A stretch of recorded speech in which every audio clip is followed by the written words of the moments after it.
Hello my friends, I'm in the town of Chablis, the northernmost region of Burgundy, one of the world's most revered wine regions, where every vineyard has a story and every bottle holds the essence of place and time, and from where we will start our journey north to south through this amazing area.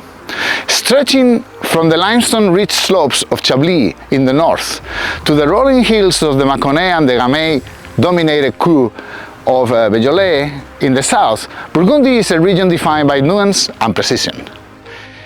It is here that the concepts of terroir and climat were born and refined, where generations of growers have observed the subtle interplay between soil, slope, sunlight and vine to create some of the most distinctive wines on earth. Burgundy's fame rests largely on two noble grape varieties, Pinot Noir, which finds its most ethereal expression in the reds of the Côte de Nuits and Côte de Vaughn, and Chardonnay, which thrives in the limestone soils of Chablis, Meursault and Puligny-Montrachet.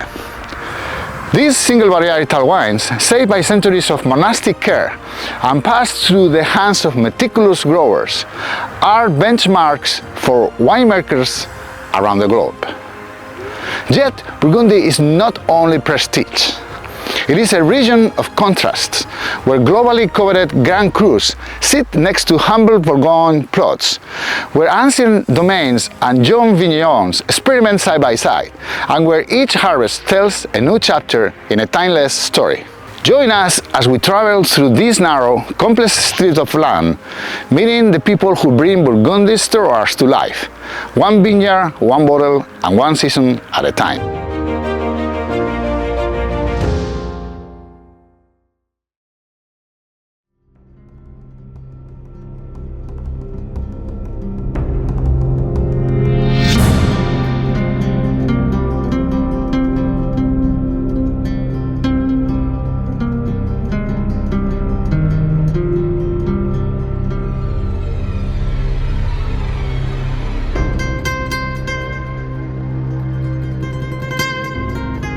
Burgundy begins in the north with Chablis, centered around the town of Chablis and the river Seine. Isolated from the rest of the region, it lies northwest of Dijon. Moving south, the Côte d'Or is Burgundy's historic heart and is divided into two sections. The Côte de Nuits, stretching from Dijon to Nuits-Saint-Georges, includes renowned communes like Gevrey-Chambertin, Beaune-Romanée and Chambol-Musigny. Continuing south, the Côte de Vaughn runs from Vaughn to Chagny and includes Meursault, Pommard and Puligny-Montrachet, among others. To the west of the Côte d'Or are the Haute Côte de Nuits and the Haute Côte de Vaughn, covering villages above the main escarpment. Farther south lies the Côte Chalonnais, between Chagny and Chalon-sur-Saône, with communes like Rouly, Mercury, Rivry and Montagny. The next section is the Mâconnais, extending from Tourou to just south of Mâcon, and includes villages such as Lugny, Viret, and the well-known Pouilly, Fouché and Saint-Beurin.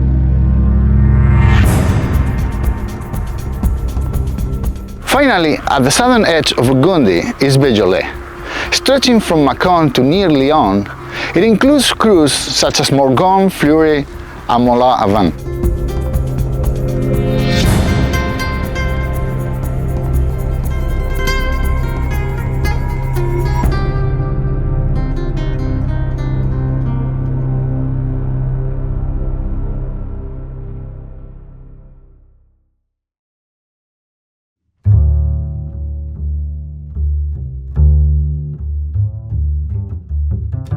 The history of wine production in Burgundy spans over 2 millennia. It began in Roman times, when viticulture was first established in the region.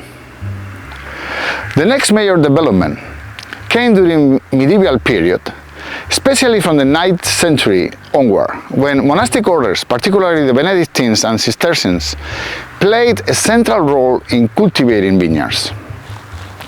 They meticulously observed differences in vineyard plots, leading to the early delineation of climate, distinct vineyard sites that remain a foundation of Burgundy's identity. Over the centuries, the region's vineyards became increasingly fragmented, particularly after the French Revolution and the introduction of Napoleonic inheritance laws, which divided the land among heirs. This resulted in the complex patchwork of ownership still seen today, where a single vineyard may be split among multiple producers. In the 19th century, Burgundy's vineyards faced major challenges, including phylloxera, mildew, and competition from other regions after the construction of railways. Chablis, in particular, saw a dramatic decline until its revival in the late 20th century. Throughout the 20th and the 21st centuries, Burgundy has seen a shift from large-scale negociants controlling the trade to a race in domain bottling by growers. At the same time, improvements in vineyard management, winemaking techniques, and international demand have elevated Burgundy's global prestige, making it one of the most sought-after wine regions in the world. Well, I have the pleasure to be in Chablis, and I'm with Jean Gouzaran, who is the 13th generation. 14 generation of winemakers in the family here in Chablis, and he runs with your father, I believe, yes. Domain Raoul Gouzaran. Thank you for receiving us, first of all. Thank you for coming and visiting me. I'm very happy to receive you here in our winery and in our cellars.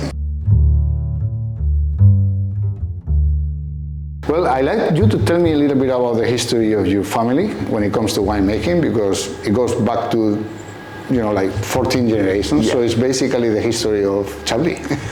Almost, yes. In fact, we have close to 500 years of history with 14 generations. Since this time, we always made wine. We were always growing grapes, and the estate is transmitted from father to sons since this time. Right. Raoul, the name of the domain, is your grandfather. Yes, it was my grandfather who made the estate almost like he is today, with all the addition of that famous plots of Premier Cru and Grand Cru. That's very interesting, and I believe it places you in an excellent position to also discuss a little bit of the history of Chablis as a region. My understanding is that it was very big before the phylloxera. It was very popular. Wine elaborated here was consumed all around the world. But then phylloxera, mildew, wars was devastating for the area, to make it down to a few hundred hectares. But since it has revived, right, and now you No, the appellation is stabilized around 6,000 hectares.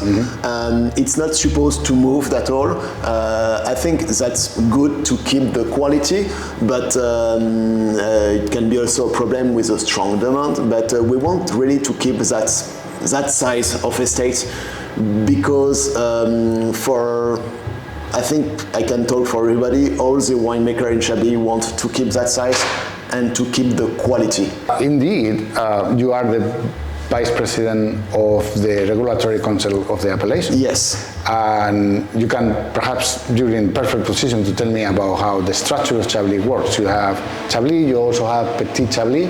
Yeah. What is the difference between the two? Actually, Petit Chablis and Chablis are at almost the same level of appellation.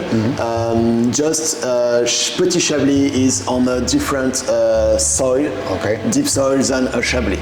All right. So Chablis is mainly on Kimeridian soils, and Petit Chablis is different soils, but this doesn't mean it's lesser quality. Not lesser quality, different development of aromas. As you can feel when you taste a Petit Chablis, you have not a totally different wine, but the structure and the minerality and the limestone notes are expressing in a different way. Right.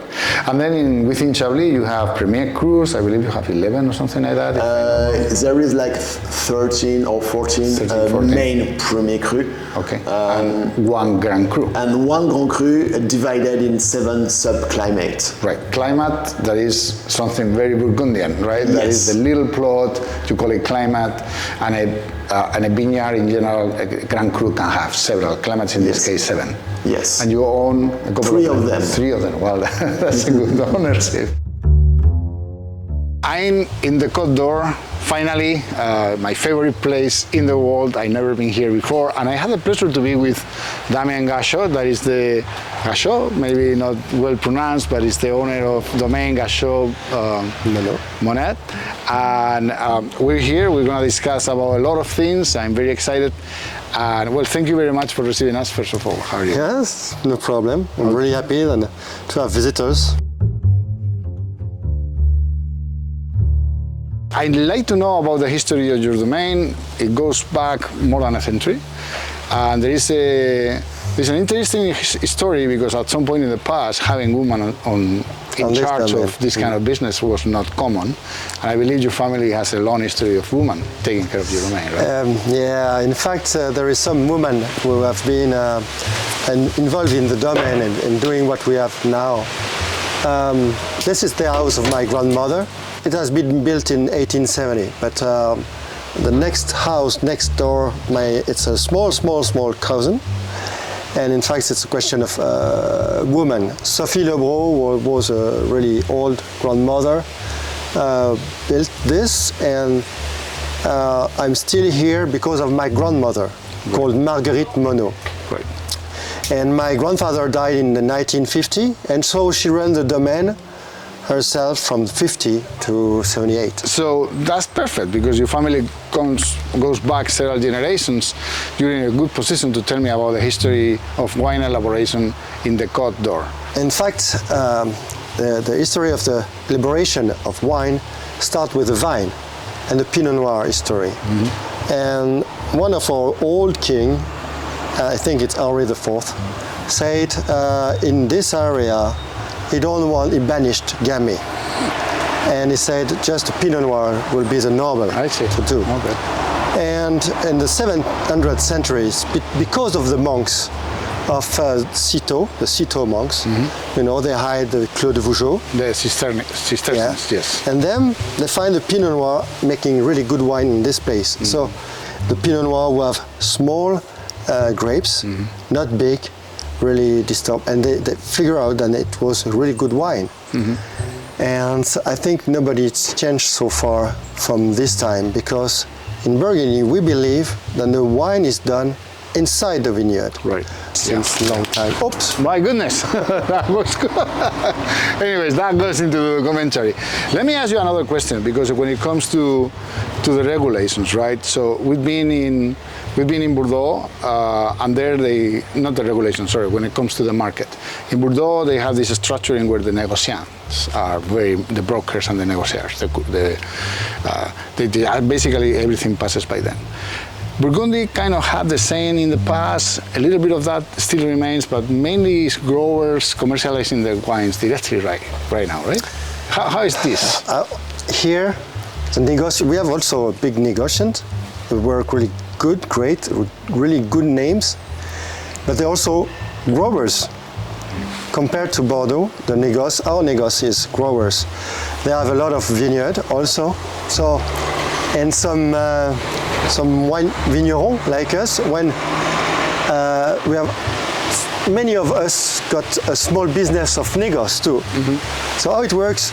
It works because people love to see us and to find us, to talk with us, and I think we do our own market, since Burgundians have been also a nation of commercial.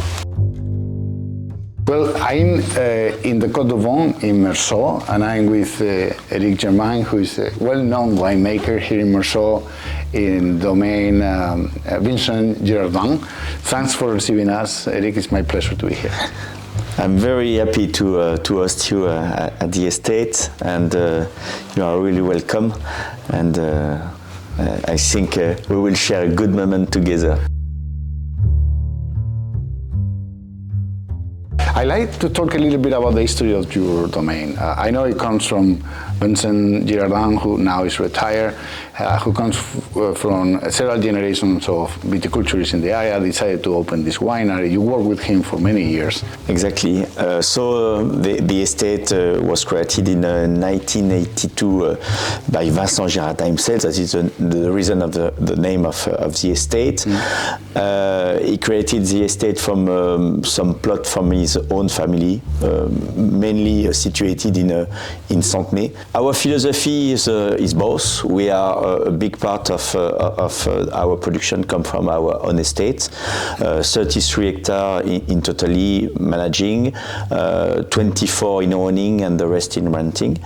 The heart of our production come from our own estate, especially in the village and the Premier Cru, and we have a range of Grand Cru that we are very proud from Chardonnay, like Bâtard, Montrachet, the biggest Grand Cru of the Côte de Beaune from Puligny and Chassagne, and a piece of Grand Cru from the red grape variety, especially in Corton-Perrières, for example. Okay. Good morning, beautiful day here in Beaujolais. I have the pleasure to be with Kevin and Marine, running the family, the Com estate and Chateau de Pougelon. Yes, and thank you. Well, thank you very much for receiving us. It's a great pleasure to be with you. How are you? Yeah, we are delighted to be here today with you and to explain what we do in Beaujolais, our history and many other things. Fantastic. Well, I will start with the history of your domain, right? I mean, it goes back to 1905. Yes. With the first, the Com family member who opened a wine elaboration business. And my understanding is he started to sell to Lyon's bistros, right? That's how it started. Lyon and Paris bistro, exactly. In Paris as well. Since 5 generations, our family was located in Saint-Étienne-des-Ouillères, donc a very small village at the foot of Montbrouilly. And here we welcome you in Château de Pougelon, a very old castle because this castle was founded in 1662, so before our family. A castle, a chateau that we have behind us where they also elaborated wine until about 100 years ago, right? Yes, exactly, because in the building just here behind us, we had 3 wood press machine who press the wines, and after the wines was in a barrique, so in wood barrels in the cave. Okay, so you are the 5th or 6th generation? Fifth generation of your family. Right. All right, so it's been going from father to son to... Yes, so and now from to a daughter. François to Florent Descombes to François to Florent to François. Right, because you alternate the names. That's very funny. Exactly. Of course, you don't have the same. You don't say any of these names. My brother, but me, I'm a girl, so no. Fantastic. Well, I like to ask you about the history of Beaujolais, the elaboration of wine in Beaujolais, not only on your domain, but you have a beautiful cave right behind us, underground, and I like to do that there. Can we go there? Yeah, sure. All right, let's go. Let's go. This is this old cave, right? It's beautiful. It's empty, almost empty. You don't use it basically, but here's where in the old times they used to age the wines in barrels and complete tanks. So can you explain how wine was made in Beaujolais in the old times? In the old times, the wine was in fermentation after the wine was pressed and put in wood barrels, like behind us. Sometimes small one, like here. Sometimes some food, so bigger one. And the other way to do was in concrete tanks, mainly. Okay. So Beaujolais in the very old time was in wood barrels because to move the wine in by boat, by cars or different type of transportation, wood barrels was the most convenient. Right. And after, when times were more modern, we used to age wines in concrete tanks. So Château de Pougelon, we have a small part in wood barrels, and most of the wines are aging in concrete tanks. Okay, so you're just kind of mimicking the tradition of the area. So who used to do wines in this area? I believe cooperatives were very important in the old times, right? In Beaujolais? Yes. Are they still, a lot of them alive, or is more like private producers? Both. Cooperatives are still very important, and independent winemakers like us. Mm-hmm. Okay. So you have both. Right, and then Beaujolais has 10 crus, and you were telling me before, I thought that they were all villages, but it looks like a few of them are not villages. So how is this decided? How this came to be? In the 20th century, that was decided to be Cru Beaujolais. So we have 10 Cru Beaujolais in the northern part of Beaujolais, because here in Saint-Étienne-des-Ouyères we are in the middle of Beaujolais, in Beaujolais village area. And then just over there you have the Montbrouilly that we can see. So it's the southern Cru Beaujolais, and then you have the Tenon. Okay. And in South Beaujolais there is more clay limestone soil, so this is where we can find mostly the white Beaujolais, because Chardonnay is better on limestone than granite or bluestones. But I also want to ask you about the Beaujolais Nouveau. That is kind of a modern thing, maybe from the 20th century. Can you tell me about that? Because it became very popular sometime. I don't know if it's still very popular. I believe it is. Yeah, I think it started in 1951, something like this. And it was like quite a big thing in the 1970s, 80s. Now we step back a little bit from the Beaujolais Nouveau, that it was quite massive all over the world. Everyone knows the Beaujolais because of the Beaujolais Nouveau.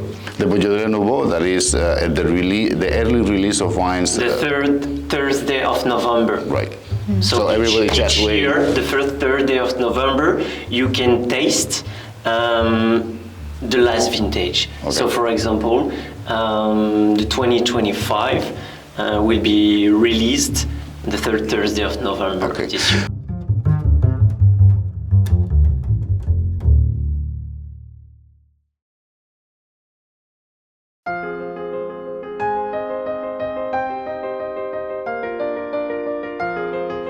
Standing among the historic vineyards of Gevrey-Chambertin, we now explore how the climate, geology and soils of Burgundy shape the character of its legendary wines.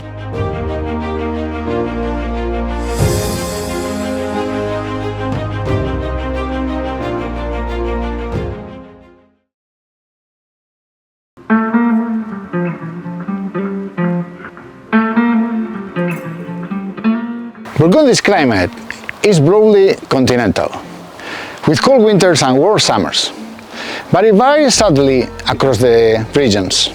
In Chablis, located in the north, the climate is cooler and more prone to spring frosts, which contributes to the high acidity and minerality of its wines based on Chardonnay. Moving south to the Côte de Nuit, the climate remains relatively cool, but slightly warmer than Chablis, favoring the slow ripening of Pinot Noir and producing structured, age-worthy reds. The Côte de Vin experiences a similar climate, so marginally warmer, and more influenced by southerly exposures, which benefits both Pinot Noir and Chardonnay. Further south, the Côte Chalonnais and Mâconnais regions are substantially warmer and sunnier, allowing for early ripening and rounder fruit-driven wines, especially white wines from Chardonnay. Finally, Beaujolais, at the southern end of Burgundy, enjoys a semi-continental climate with noticeable warmer temperatures and some Mediterranean influence, making it ideal for the early ripening Gamay grape.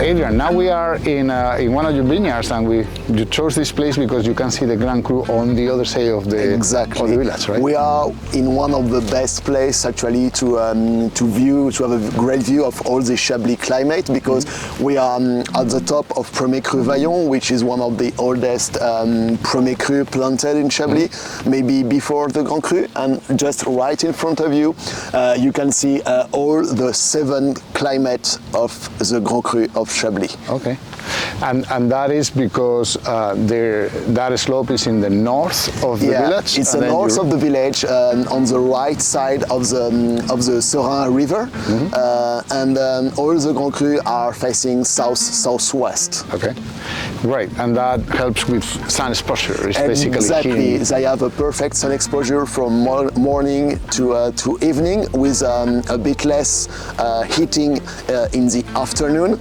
due to the rows of the vineyards. Right, and so Chablis, you're in Burgundy, but at the very north end of Burgundy, and yes. Because of that, you're actually closer to Champagne than to the Côte d'Or. We are almost in midway, but a bit more close to the south of Champagne, like less than an hour, right. And the north of the rest of Burgundy is more like a bit more than an hour from Beaune. Right. So this means that your climate is cooler, maybe very good for Chardonnay, but not that good for red varieties like Pinot. Yeah, the area is not famous for the reds, even if we have some good red appellation, but indeed, Chablis is really famous for its Chardonnay and the soil, and as you said, the climate is totally fitting for growing Chardonnay grapes.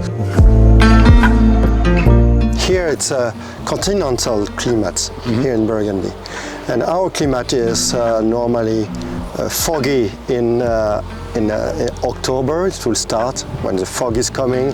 Some people are not so happy with it, but we are used to. And after, the winter can be cold and really cold, and after we have a spring with a lot of rain normally, and summer dry and hot.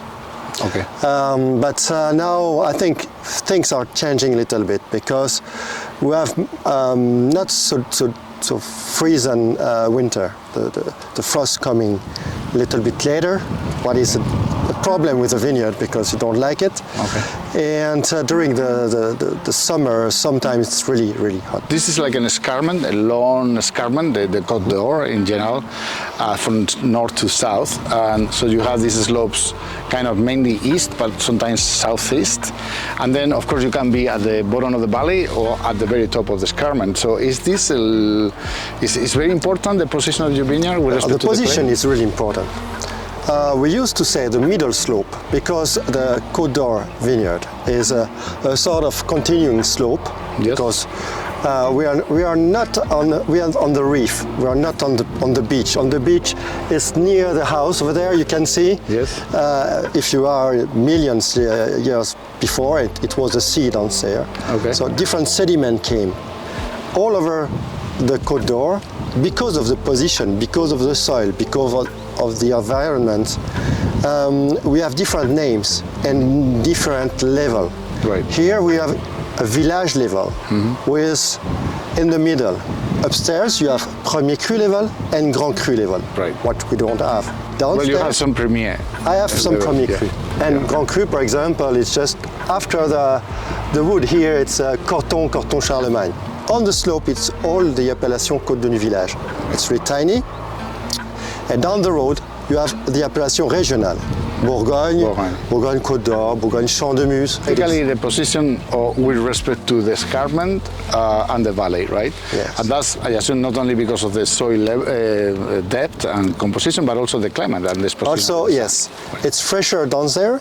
Right. And the land are deeper, it's much more deeper, so the production is a little bit higher. But if you go very high, Very high. then it goes cooler so again, and the wind. it's another type of climate because it's cooler. And the soil is not so, it's really thin. Okay. And so the vineyard is made on a different way. And so it's a different appellation. Well, Eric, we are here with a beautiful view of Meursault at the very end down the hill, and I'd like you to tell me a little bit of about the climate of this area, particularly the Côte de Beaune. Côte de Beaune is a continental climate, and we have very cold winter, especially in the months of December, January. Sometimes we have snow, less and less, because with a change of climate, it's a little bit disturbing. But that arrives that we have snow. We have very good content of water during of rain during the winter, during the autumn and during the spring.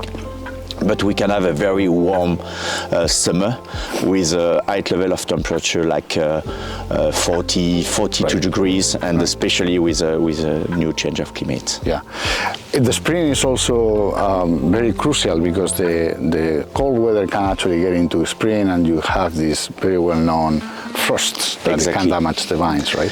Exactly. It's become more and more problematic for the future because in the past the wines start to grow at the end of April, start of May, and the period that we call les Saint Glaces in the middle of May. Okay. But now the vines start to grow sometimes in March. Yes. So imagine we need to cross the finger during 1 month. The vines that are in the hills are a little more protected against frost because the frost goes down to, but still, if it is bad, it will damage everything. Not really, because when you are on a slope, it's you don't have the same impact of the sun, and it's a little bit warmer compared to the plain.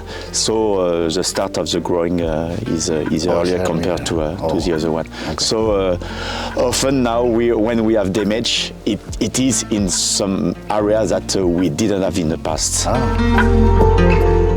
We are in a 100-year-old vineyard. That's beautiful. It's a Beauce vine. We'll talk about that later. And with the chateau right behind us. And I have a view of a beautiful landscape here of Beaujolais. I believe it's the most beautiful landscape I've ever seen in the whole trip that we've done in France.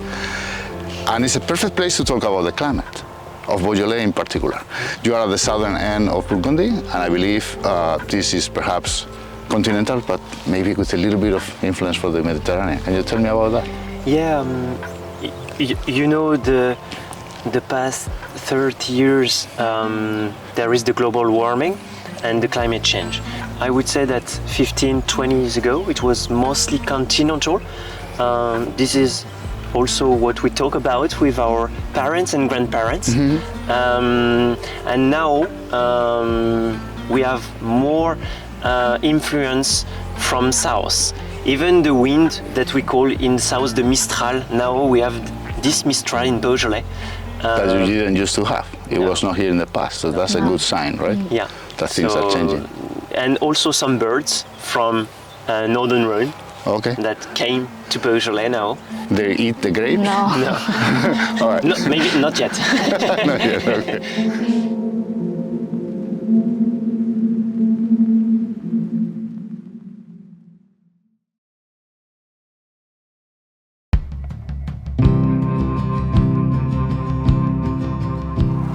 The geology and soils of Burgundy are complex and diverse, deeply influencing the character of its wines.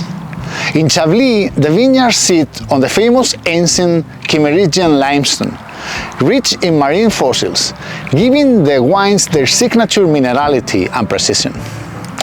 I am now in the Chablis Grand Cru, with a limestone rock and a fossil, characteristic of this terroir.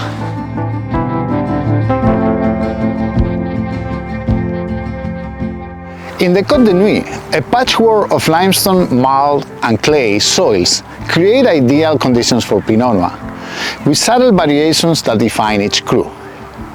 The Côte de Vaughn shares similar Jurassic limestone and marl formations, but with slightly more varied soils that also suit Chardonnay, especially in renowned villages like Morceau and Pouligny-Montrachet.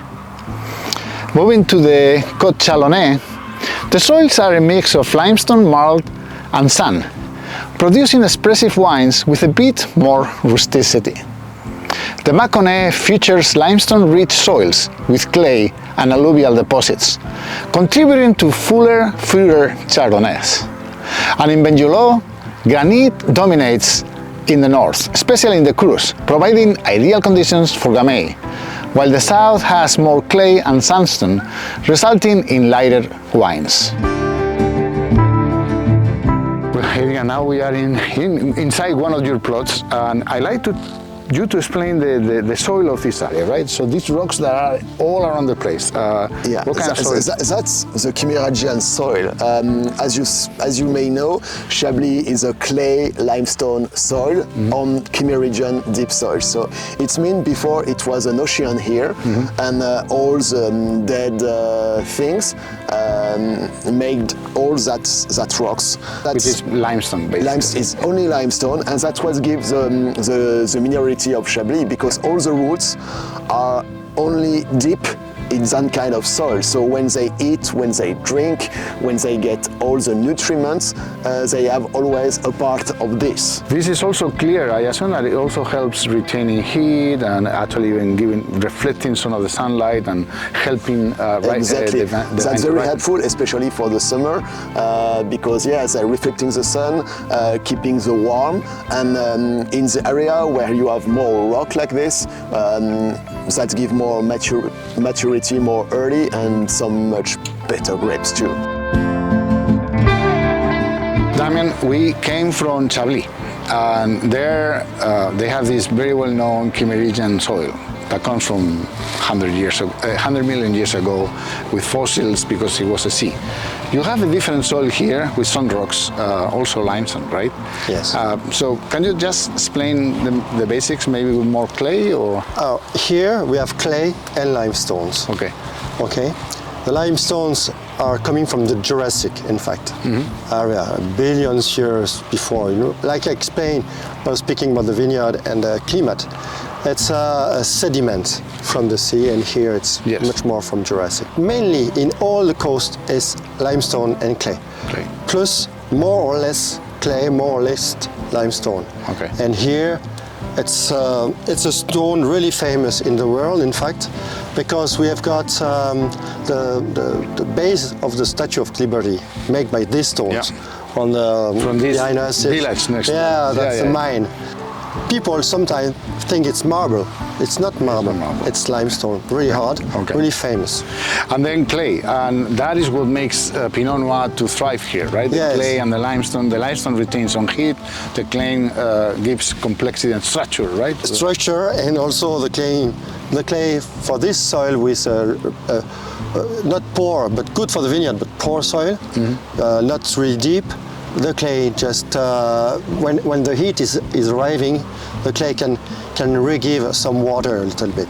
The limestone is here in this area. It's hard, but it's a lot of fissures, and the roots can go really deep. Go through. Yeah. I think we are in a very good place to understand what is the creation of Côte de Beaune and Côte de Nuit and the vineyards of Côte d'Or. Don't forget that here we were in an ocean in the past 200 million years ago. And when the Africa arrived through the Europes, they start to build the Alpine. And here there is a lot of Carapacian shells in the sediment, and two other sediments like marl. And when the pressure arrives through this very small oceans, start built small hills. Right. And a few million years after, there is a collapse, a big collapse from that we call le Fossé Bressan, that now there is a big river calling La Saône. And that built a vineyard, a sort of vineyard that we call vineyard in Cuesta, that you can find in Alsace too, and you can find in Beaujolais, you can find a little bit in Côte-du-Rhône.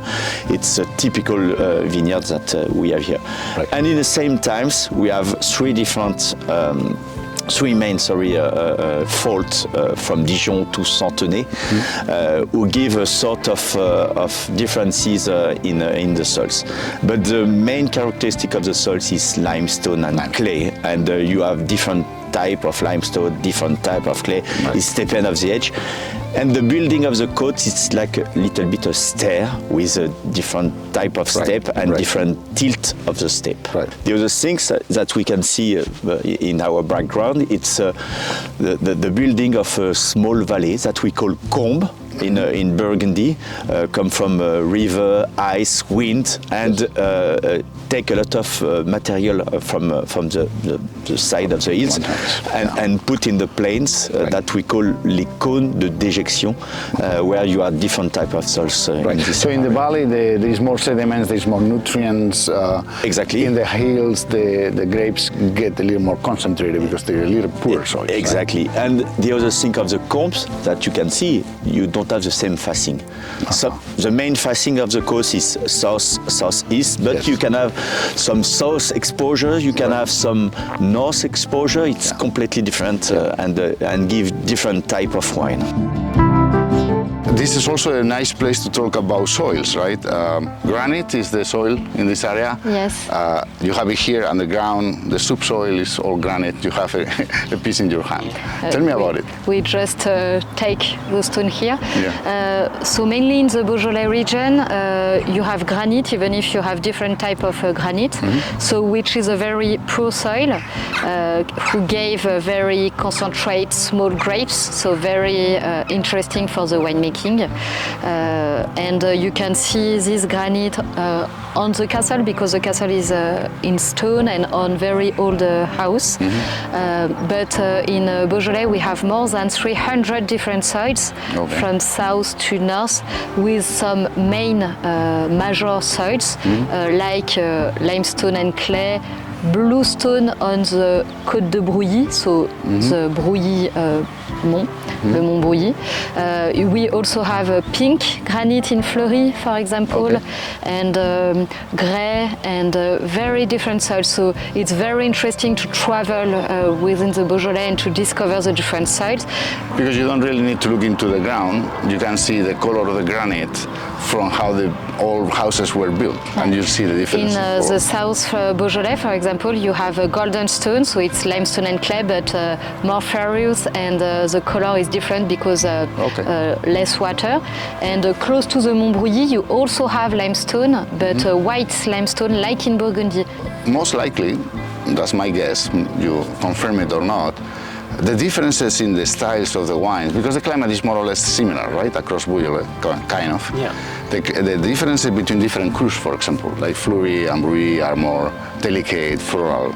Morgon and Moulin are more rustic and strong, right? Is this because of the differences in the soil? The soil is one of the explanation of the difference. You also have the type of winemaking, the time of fermentation for the wines, how long you will age the wine, many factors and can impact. Also? Right, enclosure.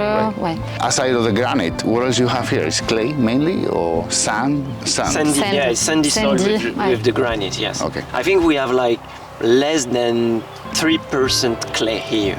Okay, okay. And then sand is drains very well. That's my understanding as well. So also the roots can penetrate sand very deep. They can get all the way to the granite subsoil.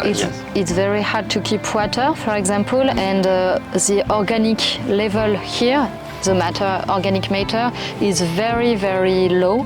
So that's why we vegetalize the vineyard.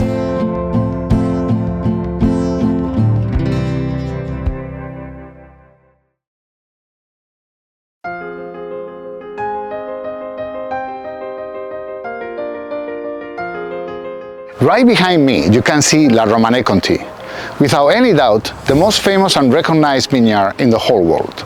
And right here, I also can see La Tâche, another extraordinary vineyard, here in Vaux Romanée, in the heart of Côte de Nuit, where Pinot Noir becomes the reference for the world. And in this section, we turn to the vineyards themselves, to understand the careful viticulture and the iconic grape varieties that bring this region's wines to life.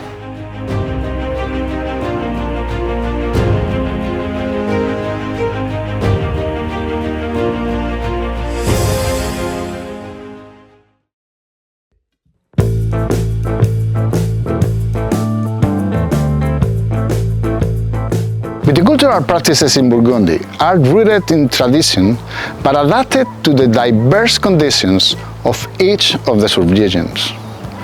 Throughout the region, vineyard work is meticulous, with a strong emphasis on manual labor, particularly pruning, canopy management, and selective harvesting to ensure optimal ripeness. High-density planting is common, encouraging vine competition and quality fruit. In Chablis, growers often use frost protection methods like heaters and sprinklers due to the region's vulnerability to spring frost. In the Côte d'Or, vineyard management is often precise and low intervention, with a growing number of producers adapting organic and biodynamic practices to reflect terroir more purely. Here, low yields are strictly controlled, especially for Premier and Grand Cru plots like this one.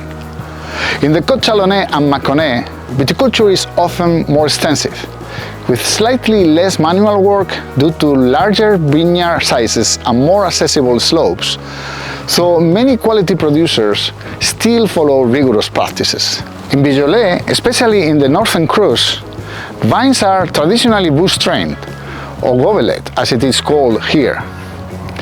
Hand harvesting remains essential, particularly for the production of the famous wines made by carbonic maceration, as whole clusters are required.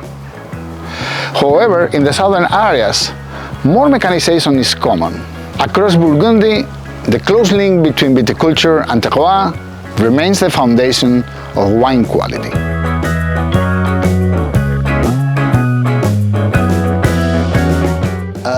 We are a very sustainable estate. It means we are not organic, we are not biodynamic, we are totally sustainable. It means generally we use less as possible chemicals, but when needed we can accept to spray a little bit of chemical, but for the rest, if the summer is like this year, hot and dry, we don't need to spray with chemical, as more with natural things. Right, because this is humid. We see the mist now. Yeah. This is pretty common here in Chablis, I believe. So you will have to control mildew, I assume. That's maybe the best exactly. This year was more very easy year in terms of disease. No mildew, no rot, no oidium. Last year was a totally different year with a strong attack of mildew who devastated maybe more than 60% of the appellation. Oh wow, that's terrible. Frost, spring frost is also an issue. Yeah, right? I think Chablis in Burgundy is one of the most exposed appellation to frost. That's why we have many systems of protection, heating, wires, wind, water spraying, yes. and we use all the techniques available to fight against frost. For us, except for one Grand Cru, which is protected by heating wires, we don't use any protection system by mainly ecological choice, and we use all techniques like late pruning, which is working the same. It just delays budding, basically. It's just more work. Right. Yes, absolutely. Now, the pruning, since you mentioned, are you, by the legislation of the council, do you have to prune in a particular way?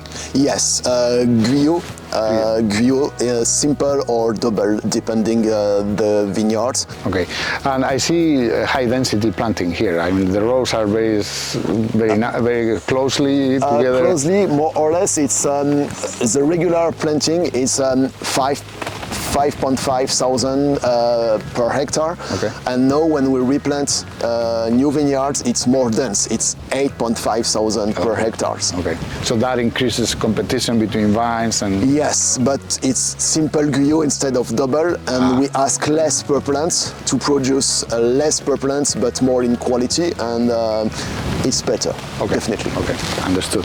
So in the end, you will have more or less the same amount of bunches, exactly, but with more vines. Yeah.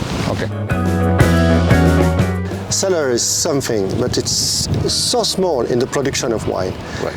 But the treasure is a vine. Right. It's really our treasure. So we need to take care of it. In France, you know, appellation means somebody give me the soil, the vineyard, and I need to be my best to re-give to the next one as better we can. As good as possible. Without pollution, without anything. Yes. So my production, we have in Burgundy is 10,000 feet per hectare. It means a lot of people working inside. We say one person touch 1 feet maybe 12 times per year. Okay. To prune it, to bring them into the wires, to select the branches, to see if there is not so much yield or not too less. Okay. You are organic, biodynamic. Can you tell me about this? Because it has to be difficult, right? Yeah. As I said, we are in a continental climate, and it could be very difficult because we have a big pressure of two different diseases here, especially odium and mildew. And we decided to follow this direction in our viticulture because we think we don't have the same impact in the ended wine. And we think the purity of the wine is completely different. The life inside of the vineyards is completely different. And we really want to be invested in this sort of growing. So we use only copper and sulfur during the years, and a lot of decoction and tisane, and we spray two different dynamic preparation like 500 and 501. Right. Then you also follow the lunar cycles when it comes to pruning, even for bottling, right? Yeah, exactly. We follow this rhythm because we think the impact on the plant is completely different. Right. We are almost in a regenerative agriculture that we leave the plant inside of the soils, and we don't plough a lot, and with a change of climate it's really necessary to don't lose a lot of water. This is Chardonnay? Yeah, it's Chardonnay. It's a very old vineyard. I mean, yeah, exactly. It's 80 years old vineyards, and we have a lot of vineyards like this in our portfolio. And here we are in the appellation of Meursault, les clous of the terroir. And yeah, it's in this sort of vineyard that you make a very great wine. Agroecology and agroforestry, there is, we say, 3 pillars. So the trees, the hedgerows surrounding the plot, and the cover crops within the vineyard to regenerate the soil, to create humus, to capture the carbon from the atmosphere. Okay. This is the tree pillar. So here we planted some fruit trees to break up the vineyard, because it's a 6 hectares plot, and each 52 meters we planted a row of fruit trees instead of having Like a this row one. of vine. Okay. Okay. So for many things, for biodiversity, for also nutrients, because they help each other. The roots of the vine and the roots of the trees will help each other in the future. Also for the bats, because we say that the sonar of the bats is around 50 meters. This is why we plant for 50 meters distance of Bats are important because of the insects? for the disease of the vine. Yeah, because they eat the insects, Exactly. basically. Okay, understood. And well, so this is a plot that you took and you decided to work it in this way, and you're gonna have to wait some time, maybe 3 years for the grapes, but a little longer, maybe 20 years, to get all this ecosystem fully developed, right? Yeah, it's less density than the old vines, because before we planted 10,000 stock per hectares. Now it's like mostly 5,000 to 6,000. That give us the opportunity to sow cover crops and to have more humus. So this is better for the vines, because we try to avoid plowing as much as possible to have more organic matter, natural organic matter. Right.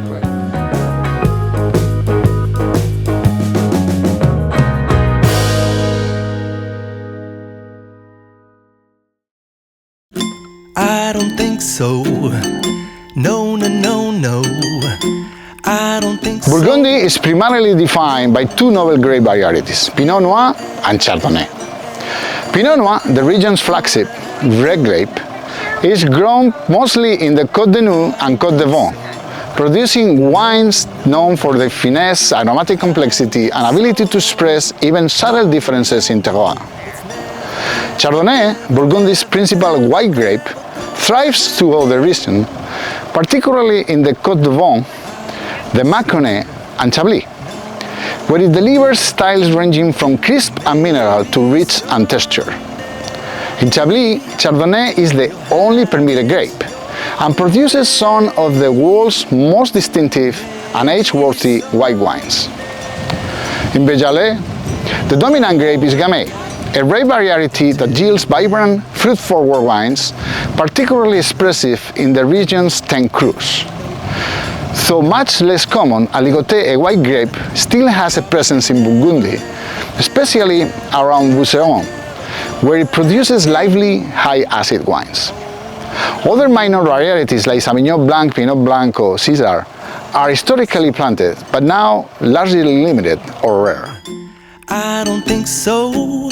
The grapes in this case is easy. Only one grape permitted under the denomination of Chablis. Yes, That is it's Chablis. only Chardonnay. Yeah, that's always been this, and if we plant something else, it will not be a Chablis, even in another white variety. Chablis, it's 100% Chardonnay, and to be honest, if you plant something else, the result will not be good as what we can get with Chardonnay. Why this grape grows in a slightly or maybe different or in a unique way here that you can I think it's firstly because the Kiméridian soil is unique. It only grows in two parts in France, here, and in Champagne in Côte de Blanc.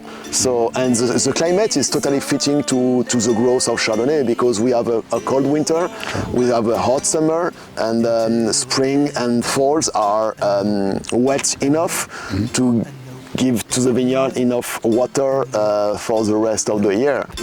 Nope, probably never. And you have a bunch of Pinot Noir in your hands.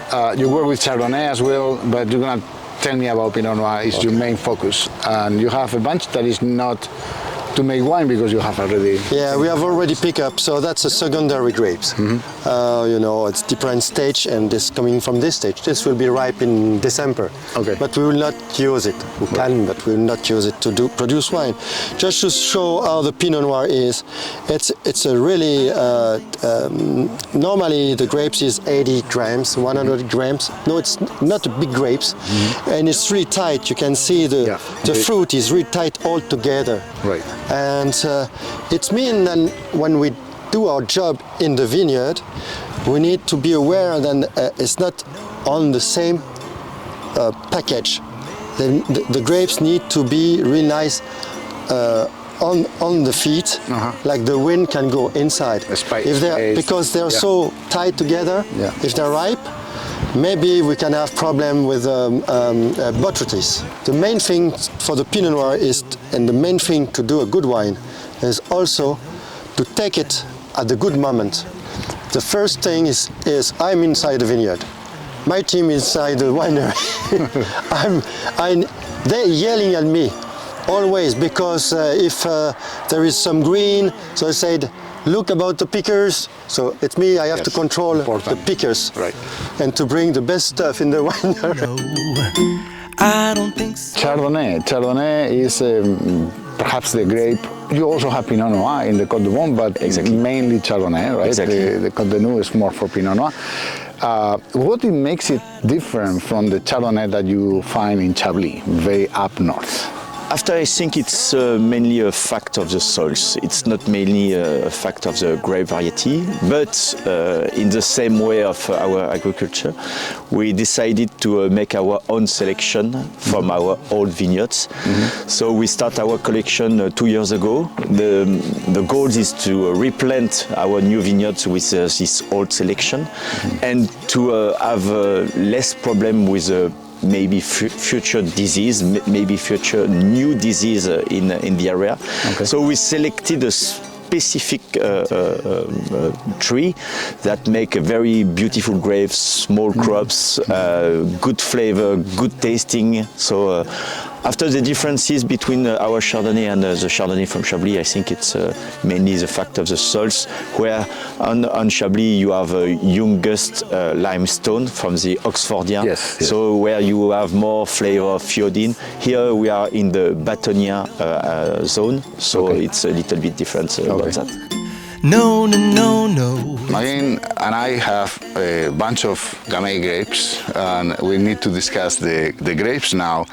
Gamay and Chardonnay are the two varieties permitted in Beaujolais, and you focus a lot of attention in both of them, right? Yes, so Gamay grapes are very interesting for the red part, so the most part of Beaujolais, and thanks to the old vines, so the other part, that gave very small and very concentrate small grapes, so for the wine making it's very interesting. And Gamay is very nice in the youngness. So for Beaujolais Nouveau, for example, or very young cuvée, to do also juicy and very fruity wines. And it's also really possible to age the wine and to keep the wine in oak or in concrete tanks from 18 to 24 months. Gamay is genetically related to Pinot Noir. It's like a cousin of Pinot Noir, but it has differences, right? And that's what you basically discuss. It gives you a little more fruity wines in the youth. In the youngness, but after some years, we can say that the Gamay Pinot. Yeah.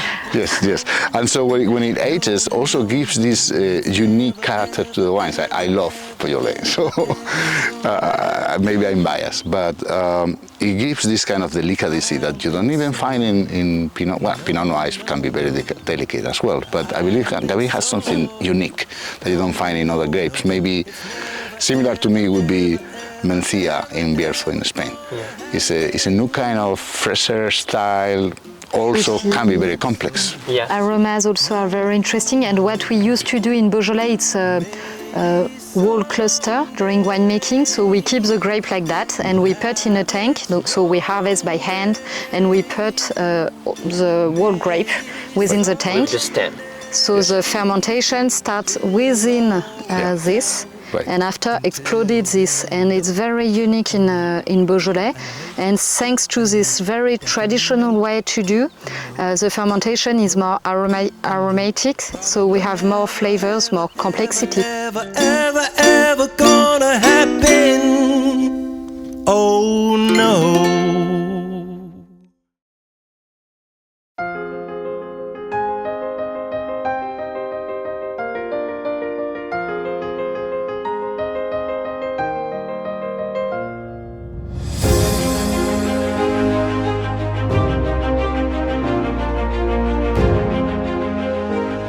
I am now in Beaune, the heart of Burgundy, and for many a direct contender with Bordeaux for the world capital of wine. So what better place to talk about how Burgundians elaborate their wines? Simply put, winemaking in Burgundy is basically the effort of the producer to encapsulate each particular terroir into a bottle of wine. For white wines, particularly from Chardonnay, the process typically includes gentle pressing, fermentation in oak barrels or stainless steel, depending on the region and style, and aging on the lees to add texture and complexity. In regions like Chablis, winemakers often avoid new oak to preserve purity and minerality, while in the Côte d'Yvonne and Mâconnais, barrel fermentation and aging, sometimes with a portion of new oak, are more common, contributing richness and depth. For red wines, made primarily from Pinot Noir, grapes are usually destemmed, though some producers use partial or full whole cluster fermentation to enhance structure and aromatics. Fermentation takes place in open vats, which punch downs or pump overs to extract color and tannin, followed by aging in oak barrels, often for 12 or 18 months. The use of new oak varies widely by producer and appellation. In Beaujolais, particularly for Gamay, the traditional method is semi-carbonic maceration. Here, whole grape clusters ferment with limited oxygen, resulting in bright, fruity and aromatic wines. This is especially true in the southern part of the region, while the northern crus may use more Burgundian methods. Minimal intervention and a focus on expressing place over technique define the winemaking methods across Burgundy.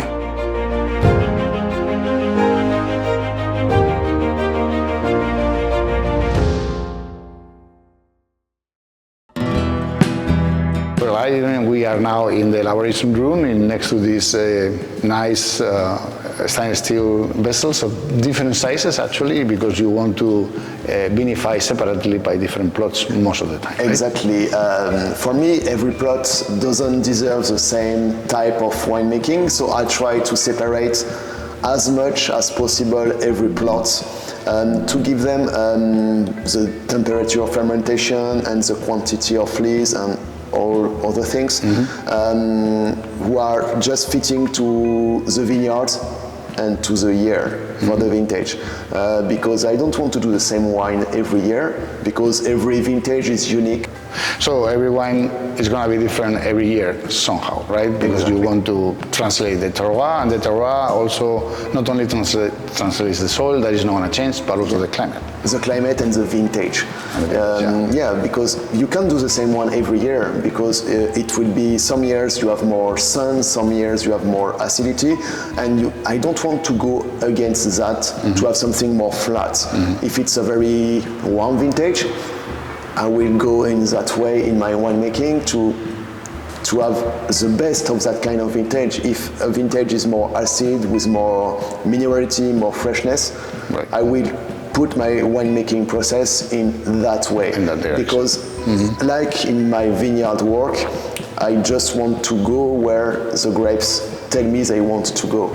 That means that you're making the wine in the vineyard. Yes. And when it comes to the winery, basically all the wines are made equally, kind of with some exceptions. Exactly.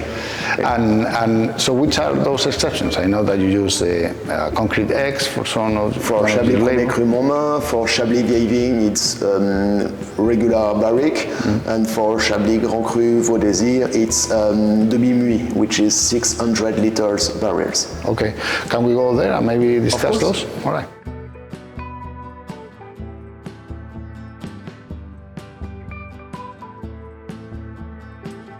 Well, and now we are in your cellar. It's a very interesting place because you have some fermentation or aging going on in these barrels, but also I can see bottles from long time ago, like Le Clos, it's a Grand Cru 88. Yeah, it's our familial collection, so that's like the family treasure, that like we open it for Christmas and New Year or special occasions. And still good? Of course, of course. I'm from 1987, and for my wedding, for example, we opened 12 liters of 87 Le Clos, which was perfect. Okay. I still drink wine from the 80s, easily. That's fantastic. That tells a lot about the structure, acidity, and concentration of a wine. Well, get back to this special cuvées that you do with some. Yeah, it's my only 100% barrique cuvée, which is our Chablis Vieille Vigne. It's a selection of old vines. Every year I select in my old plots the one I want to be in this cuvée. So it's not only about maturity, it's also to have enough acidity, because aging it's 12 months in barrels, but the total aging is 20 months. Okay. For a village. Those barrels are used, I assume you don't use I have some new, I have some used barrels. I replace certain part of them every year. That's depending also on the vintage. I don't do the same thing every year. Well, I mean, we are in a dangerous situation. If I fall down here, I may drown. You may, even you are drunk, even you're dead.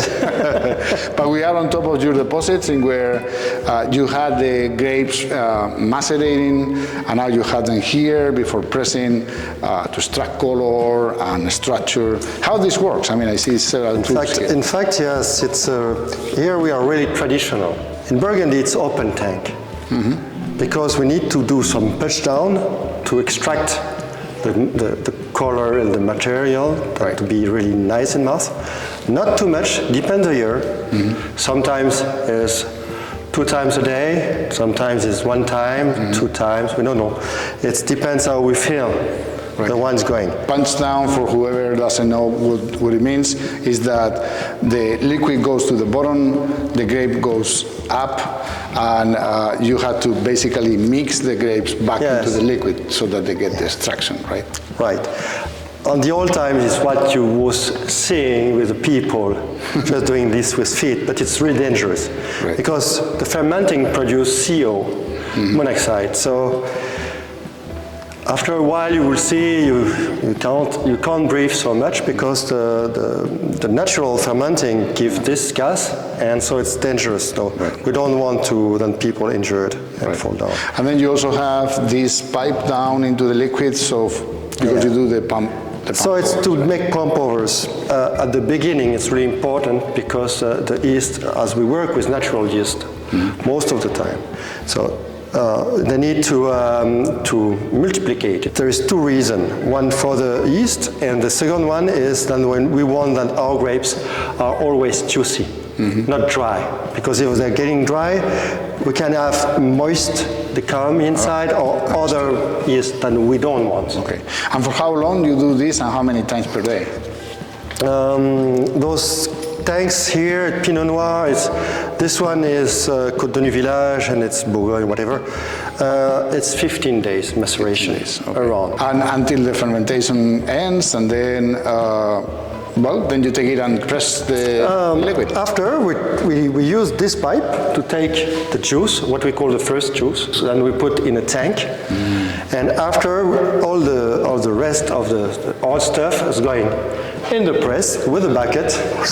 Okay. Inside the press, and we press it. Okay. That's in our place. It's 1 hour. Take 1 hour to press. So the first one is really easy. Second one a little bit harder. Number 3 and number 4 is declassified. Well, and this is where you do the aging of your whites. But before we talk about the aging, I'd like to know how you elaborate Chardonnay. Has to be different. In our place, we have also different clima in Chardonnay, different type of wine.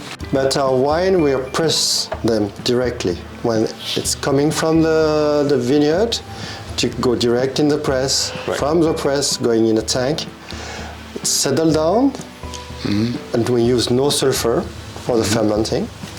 So after it's a brown sort of juice going out. Right.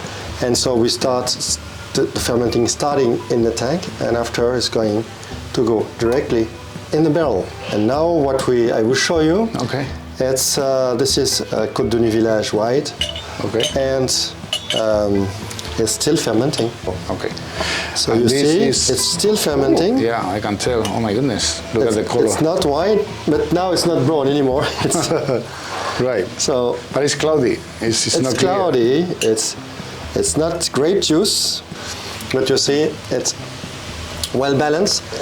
We have this acidity in the white. We will give them peps. It's like, you know, the young people when they have some candies under the tongue and then like electrical. Yes, it is. It is very crisp. It's very crispy. It's crispy. Yeah. And after we hope then it will develop aroma from the wine. Well, Damien, now we are with your barrels for the aging of your red wines. So how this works? Tell me. Once again, really traditional. We use barrel. But to use barrels means not to use just new oaks barrel. We have chosen to work with a certain percentage of new oaks, 20%, Okay. and oaks from 1 year, 2 years. You can see on the barrels. That's the year of the barrel. It's coming from 24. Okay. This one is coming from 21. Yes. And it's a mix of it, because what we want is that the wine can express himself. We don't want the wood. That's not the point. Each cuvée will have the same amount of barrels, and also it's coming from the same barrel maker. It's not commercial for him, but Okay. same barrel maker. Why we have chosen this? Just to when we will do the tasting, then you see exactly the same way of doing, and you see the soils coming inside the bottle. I understand. You understand Chambol Musigny has a certain notes. Maybe it's good for you, maybe it's good for a friend of you, and Côte de Nuit Village will have another notes. Okay. And with all of this, we'll do music. So how long they age for? So in our place, we produce mainly Côte de Nuit Village. So it's a wine we need to go on the market around 2 years after. So it's 12 months in the barrel, 1 month in a tank to recover themselves, put in bottle, and direct for our friends. And what we hope that they enjoy our wine and you have a good meal. So this is like what, 12 months maybe? 12 18? months, around. And so what about the other wines, the village, not the village, but the village with The the same. name? In our place, All of the same. we do everything for everybody the same. Okay, It's including one the day. Premier Cru, for example? Even for the Premier Cru. Okay. If you are Eric, we are in one of your elaboration rooms. I believe you're aging white wine here, Chardonnay, and I'd like you to explain how the process of elaborating Chardonnay, of the different levels you have. As our philosophy is to follow that the nature gives us, we pick by hand. We have a big team during the harvest during 2 weeks. After the grapes arrive here, we have a small check of all the grapes. We put on the press for a long press of 3 hours, and after that we have a stage in the winery where we do the sanding that we call le débourbage in Burgundy. And after we put directly in the barrels for the fermenting process, making only with natural yeast. For these times we bring all the wine in the barrels. After it depends on the level of the appellation. For the enter level that we call Bourgogne Chardonnay, we put in the bigger barrels of 500 liters. So the fermentation always happens in barrel. Exactly. Okay. And for the height level of appellation like Village, Premier Cru and Grand Cru, we do in the 228 liters, longer compared to the Bourgogne that spend only 8 months. For the rest, that spend during 15 months totally. We need to have this time have a good level of ripeness in the aroma and a good level of stabilization in the wine. And the goal is to age a long time after in bottles, because drinking a wine like this after 2 years, it's like a murder. So it's necessary to have a long stage in aging in barrels. And it's really usual for this time in Burgundy. Okay, so now you have a lot of wines. Some of them actually get a little bit of a fraction of the wine in the demi-johns, right? Like these glass vessels. Exactly, it's a new way of aging.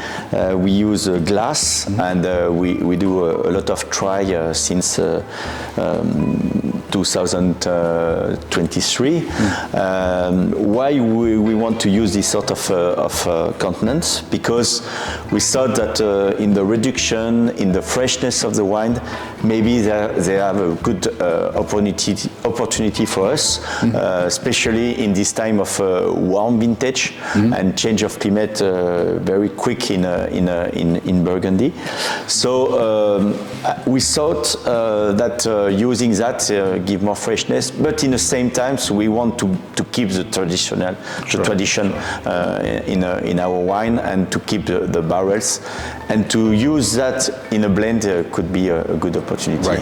I assume that with the glass vessels, you get more the purity of the grape itself, rather than there is no micro-oxygenation there. No. There is no impact of oak into the wine. So this is really pure fruit. Exactly, it's typical the picture of the vineyards, but in the same time you have some arrangement inside of this sort of content where we have more reduction in the wine, and the reduction is more part of the technique than really the picture of the terroir. So it's not my goal to make all my wine in this style of continent.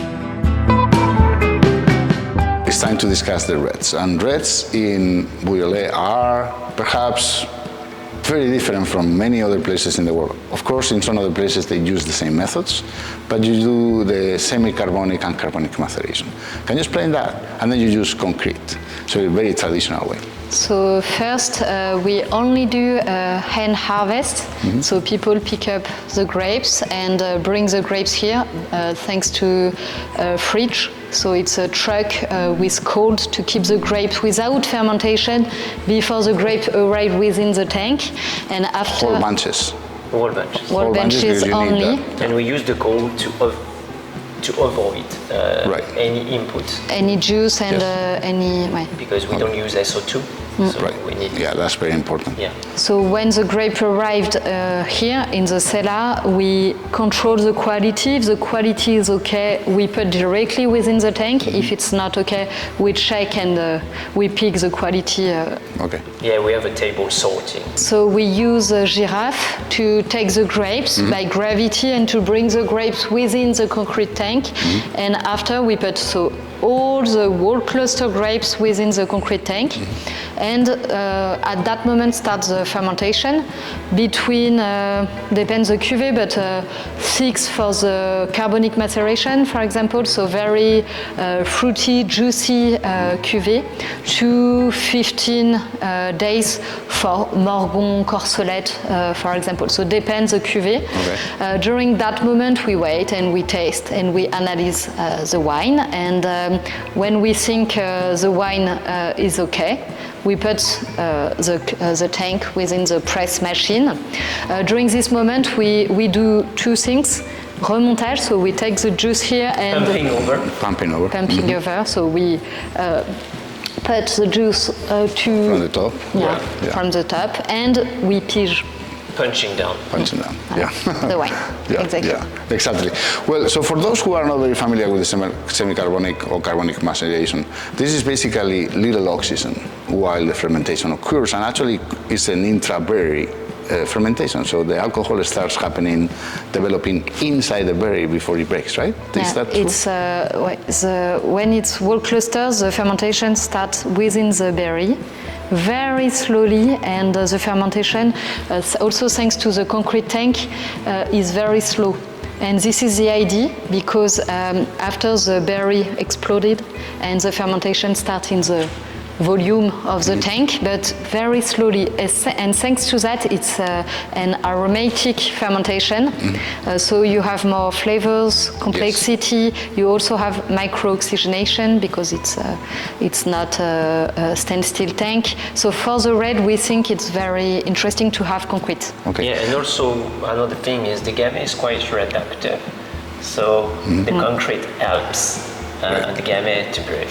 So how long do you get your reds in concrete after fermentation has finished? It depends on the cuvée, but from 12 to 24 months.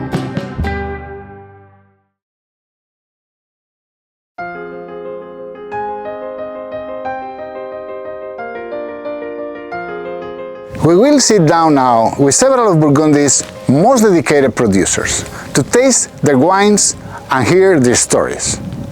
From small family-run domains to historic estates, each producer brings a distinct perspective, shaped by generations of tradition, deep connection to the land, and an unwavering pursuit of quality.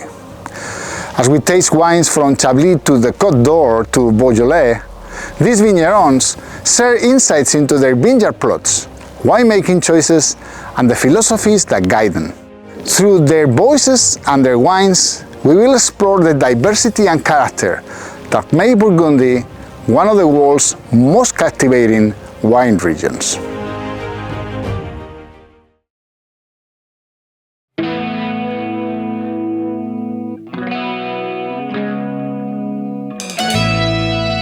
Adrian, we are going to try two of your Chablis, a base and a Grand Cru, right?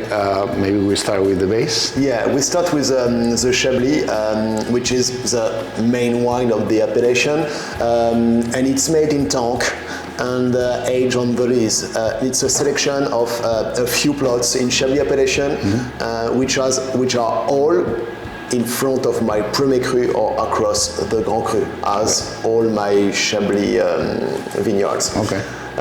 This is a typical mineral wine.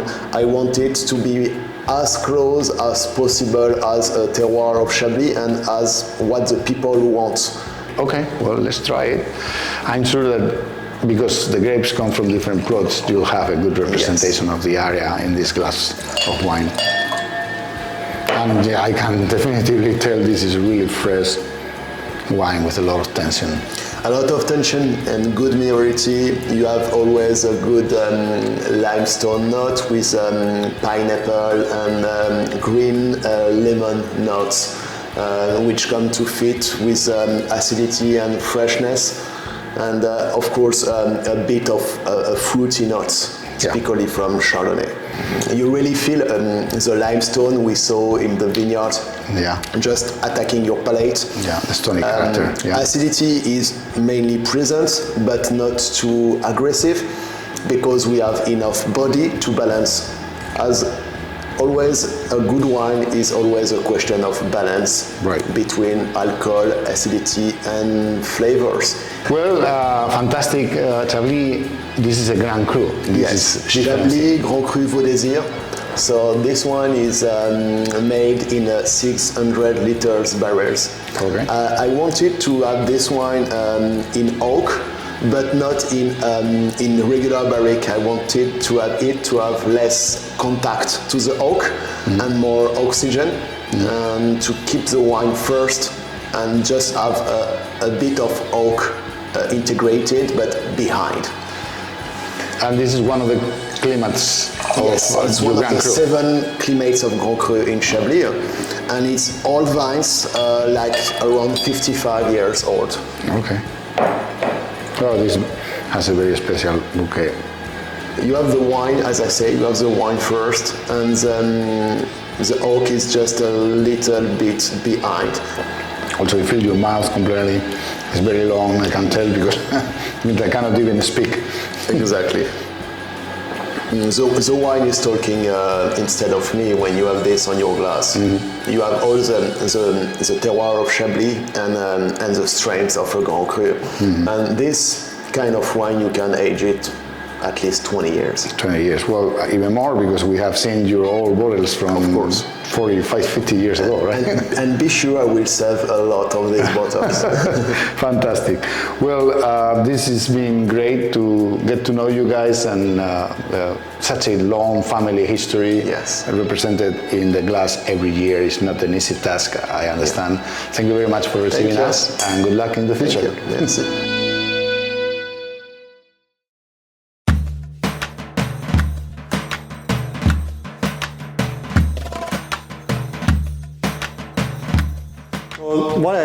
to you, as I explained further, is we will try a Côte de Nuit Village, a Nuit Saint-Georges Premier Cru. Same way of doing, same way of everything, but not the same climat. Okay. Not the same matters, and of course, not the same price. This is, the production is around 9 hectares, and this is like an acre in the States. Wow. So okay. it's 5 barrels altogether, All right. if everything is going good. All right. So let's do it. Let's try, the year will be the same, so it's 2023 vintage. All right, well, let's try it. I'm anxious Sure. to try it. Oh, look at the color. Nice. What we are doing is we want to extract material on the Pinot Noir, but we don't want to sur-extract. It's mature, not too mature. And what we want is a really well-balanced wine. Now, the Côte de Nuit Village is here to encourage the talking between people. It's like WhatsApp, but in life. Okay, well, but still, I can, of course, all this fruit, right, of all kinds, but also this kind of terroir, the forest, the earth that I can feel in the wine, right? Yes. So it has complexity. Yes, we hope. All right. We hope it's a good introduction to a further Burgundian wine. Okay. Should we try the second one? Absolutely. So we are in an area called Nuit Saint-Georges les Poulettes. It's a really high Premier Cru. If you have the slope, we're a little bit on the high of the slope in Nuit Saint-Georges, so it's in between those two wines, 3 kilometers north. Maybe it's one of my best terroir in the domain. Okay. Maybe. Yeah, it's a little more austere, but more complex, I would say, and with a different tone on the fruit, right? A little more, maybe ripened. See, it's more longer, a little bit more long, more spicy. Spicy. Compared, it's two different area, and this is more rare than the other one. Well, I'm really happy to have been here and met you. We have a lot of fun, but also I can actually now understand your wines much better. So thank you very much, Damien, for receiving us. Good luck in the future. Just keep doing these excellent wines. Thank you. I hope I will try.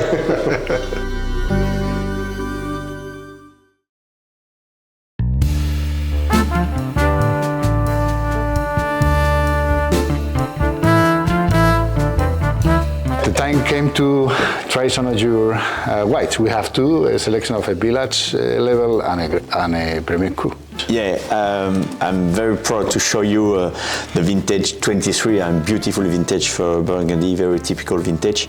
And I choose two main cuvées of our portfolio. First of all, Meursault Village Vieille Vigne, old vines, because come from 80 years old vines. It's a blend of different terroirs in Meursault, situated for 80% in the plain and 20% from the top of the hills. Okay. So give good balance, and it's a very traditional cuvée of Meursault Village. Excellent. Let's try it. Yeah, for sure. Oh, wow. It's very, very aromatic. Yeah, you feel the typical aroma from Meursault with toasted bread, fresh butter, creamy nuts, and after when you put in mouth, you will see and a big power in the mouth, and very well done to pair with beautiful white fish, seafood, appetizer to charcuterie sometimes, and it's a possibility to pair with a lot of different dish. And I smell these wildflowers and almonds, and yeah, it's very, very complex. Yeah, almond is very typical from Chardonnay and the area of Meursault, when you find a very strong limestone in the soils. So you feel it, and I think our style is really focused on the purity of the wine, and very involved in the style of Meursault, and very creamy. After we continue with one of our famous Premier Cru, calling les Perrières. You know that there is no Grand Cru in Meursault, but this terroir could have to become a Grand Cru if some growers decided of the classification. And for me, it's certainly have the level of a Grand Cru, because you have the main characteristic of Meursault, as explained you before, with a lot of toasted bread, but in the same time, a big minerality in the wine. It's a little bit austere in the useness. It's a very young wine and need to age a lot in bottles. But after, what makes the differences between Meursault and the Meursault Perrier, it's the deep of the mouth. And to pair, it's completely similar to Meursault, white fish, but more of that lobster. Lobster is a really amazing dish to pair with this sort of wine. Fantastic, yeah, I definitely can feel the minerality over everything. It's like smelling a fountain somehow. Yeah. And it's a little more austere than the other one, of course. Let's try it. You feel the citrus character at the end. It's typical from this area and from this terroir. Yeah, that's what stays there for sure. Yeah, but it's also very complex. It's a very beautiful bouquet, actually, very elegant, and a lot of tension. I love it. Very, very, very good wines, Eric. Well, thank you very much for spending the time on a Sunday, so cold, with us and receive us here. It's been a big pleasure. And well, we hope that we can sell some of your wines in the United States through this video so they can hear you talking about them. Thank you so much, Enrico, for coming you and to share this good moment together. And for sure, I hope that your customer will enjoy our wine, and I'm almost sure that it will be back. I'm sure about that because they are exceptional. Yeah. Thank you so much. Thank you. Thank you. Told your friend you're not okay, and tell me what's wrong and why you... Kevin, Marin, this is a beautiful selection of your wines, very, very representative of your estate. This one red, so Gamay. Beaujolais Village, lieu-dit Pougelon, because we like to call the place where the wine is. And Beaujolais Village with very small grape is just around the estate, and it's a very concentrated wine, but very delicate with a long finish, flavors typical of Gamay like cherry, black currant, and yes. So I mean, for those who are seeing this. We've been walking around your vineyards, and actually you're right at the limit, at the border between Bruy and what is the village of. You just have to cross the path. Yeah, so I was expecting the aromatics that you would get from a Bruy wine, and this is basically it, right? Very, very nice. For me, it's very delicate because it's medium tannins, but you have some intensity and complexity for the flowers, so it's. Red fruits, but also black fruits. Yeah, and flowers, absolutely. Okay, well, and then we finish with a cru, but that is a Bruy cru. That is just the next cru next to your estate, right? Yeah, it's a Bruy Clos Racer from a single plot. And Clos Racer is very interesting because it's a plateau, so it's a higher altitude, close to 300-meter altitude, and it's one plot with a richer soil, so it's mixed with granite and alluvion, so it's richer. And also clay. This is why. Grapes are less small, so you have bigger grapes, more juicy, and you have spices, you have fruits. And, that's what I'm getting from here, complexity as spices. And you can pair it with some charcuterie, very interesting, and also with lamb or with some goat cheeses, and also with some salads. And with Gamay, even some fish with a red could be very interesting. I always, sometimes when I like a red, to drink a red and I'm eating fish, I ask for a Beaujolais. For Gamay. It's a good grape for accompanying fish. Well, Kevin, Marin, it's been my big pleasure to visit your estate, to see this beautiful landscape that you have here. Thanks for receiving us, and well, good luck with your wines in the future. Yes, thank you so much for coming here and for your visit. It was Absolutely. real pleasure. Cheers. Cheers. Hurts to watch your blue eyes fade to gray.